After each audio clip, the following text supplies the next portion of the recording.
अध्यक्ष महोदय, माझा बेसिक प्रश्न हा आहे की हे खरेदी केंद्र तुम्ही कधी सुरू करता?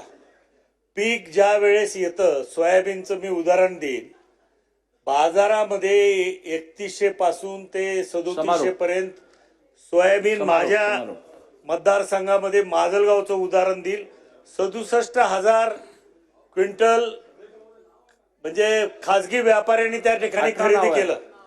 आणि सरकारचं केंद्र नाफेडचं अजूनही सुरू झालेलं नाही.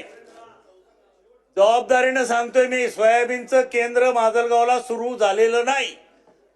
मागच्या वर्षी प्रश्न पॉइंटेड प्रश्न एकदम माहिती देतो ना पहिल्यांदा. नाही नको माहिती नको प्रश्न विचारा. त्याशिवाय कळणारच नाही त्यांना. सगळी माहिती आहे, तुम्ही प्रश्न काही विचारा. माहिती नाहीये त्यांना, काही माहिती नाहीये. मी माहिती द्यायचा प्रयत्न करतोय अध्यक्ष महोदय.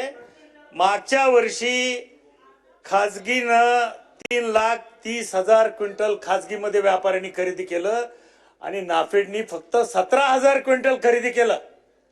म्हणजे तुम्ही वाढ बघताय की व्यापारी कधी खरेदी करल आणि मग आपल्या त्या व्यापाऱ्याच्या सोयीसाठी तुम्ही हमी केंद्र सुरू करताय. माझा आरोप आहे तुमच्यावरती. तुम्ही करता हे खरेदी केंद्र. हे खरंय, माझ्यापेक्षा सोळंकी साहेबांना जास्तीचं कळतंय. त्यांचा अनुभव दीर्घ आहे, कधी मार्गदर्शन लागलं तर जरूर घेईल. अध्यक्ष महोदय, मला एक मिनिट अध्यक्ष महोदय,